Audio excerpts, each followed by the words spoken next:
Hello বন্ধুরা, আশা করি তোমরা সবাই খুব ভালো আছো আর আমিও অনেক ভালো আছি। চলে এসেছি নতুন আরেকটা ভিডিও নিয়ে। এই ভিডিওটার মধ্যে আমি লাইক টার্গেট দিচ্ছি 50টা। তোমরা আমাকে 50টা লাইক করে দিও। সকালবেলা ঘুম থেকে উঠে মেঘলা মেঘলা আকাশ দেখে মনটা কেমন ম্যাড়মেড়ে হয়ে গেল। তখন আর কিছু করতে ইচ্ছে করে? আমার না মেঘলা আকাশ দেখলে একদমই কিছু করতে ইচ্ছে করে না। তা বলি মেঘলা হলে হবে কি, এদিকে গরম কিন্তু কমেনি, গরম একবারে সেই লেভেলের। ভেবেছিলাম একটা সুন্দর পাড়া ভিডিও বানাবো, সুন্দর করে ভিডিও বানিয়ে তোমাদের সঙ্গে শেয়ার করব, কিন্তু কারো সহ্যই হলো না, শালা কারেন্টটাই চলে গেল। তারপরে আর কি করব, ওই রাঙা ঠোঁট নিয়ে শাড়ি মারি খুলে দিয়ে একবারে বাইরে এসে একটু হাঁপ ছাড়লাম। আসলে এখানে আমি আর আমার মা ক্যামেরাতে দুজনাকে দেখছিলাম আর নিজেদের খুদ ধরছিলাম, মানে কার নাক লম্বা, কার কপাল বড়, কার দাঁত লম্বা, এইসব নিয়ে আর কি বলছিলাম।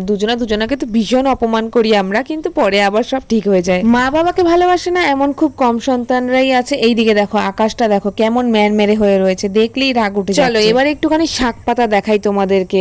এই যে কচু শাকগুলো দেখছো না, একদম লম্বা লম্বা হয়ে গেছে। কচু শাক খেতে কার কার ভালো লাগে অবশ্যই জানিও তো। আমার কিন্তু কচুর শাক খেতে সত্যিই খুব ভালো লাগে, একটু বাদাম ছোলা দিলে তো আরো টেস্ট। তারপরে মা আমাকে দিল রসুন ছাড়ানোর জন্য, আর আমি রসুনটাকে নিয়ে ভালো মতন ছাড়িয়ে দিচ্ছিলাম, কারণ রসুনটা না হেবি শক্ত আর শুটকা। এই নিয়ে মায়ের সঙ্গে আবারও খোটাখুটি লেগে গেল যে আমি আসলেই তুমি এরকম শুটকা পুটকা রসুন কোথা থেকে বের করে এনে দাও আর নিজে ভালো ভালো রসুনগুলো ছাড়িয়ে নাও। আসলে এই সব কিছুই মজার ছলে করা হয়, না আমি গায়ে টানি না আমার মা গায়ে টানে, কেউই গায়ে টানে না। কিছুক্ষণ পরে সবই নর্মাল হয়ে যায়। তো এইরকমই খুনসুটি আর মজা করতে করতে মায়ের হাতে হাতে কিছু কাজও করে দিচ্ছিলাম, সেগুলো আর ভিডিও করা হয়। আচ্ছা কারা কারা মায়েদের সাথে ঝগড়া করো একটু বলো তো। আমাদের না প্রত্যেক কথায় কথায় ঝগড়া লাগে, ওই বলে না সাপে নেউলের মতন আমাদের সেই অবস্থা। কিন্তু ওই যে বললাম 5 সেকেন্ডের মধ্যে আবার সবকিছু নর্মাল হয়ে যায়। দেখো রসুন চলতে চলতে এদিকে তো টাইম করে জল চলে এসছে। জল ওয়েস্ট করা একদম ভালো না, তাই জন্য কলটাকে বন্ধ করে দিই। এই যে দেখো দেখো কত লেবু হয়েছে গাছে, কিন্তু এগুলো আমরা খাওয়ার আগেই রাস্তার মানুষ নিয়ে চলে যায়, পাড়ার মানুষ এসে খেয়ে যায়। রাস্তা দিয়ে সকালবেলায় হাঁটতে যাবে, দুটো লেবু ছিঁড়ে নিয়ে চলে যাবে। কি মজার ব্যাপার, শালাগুলোকে ধরতে পারলে একদম ছেঁচে দিতাম।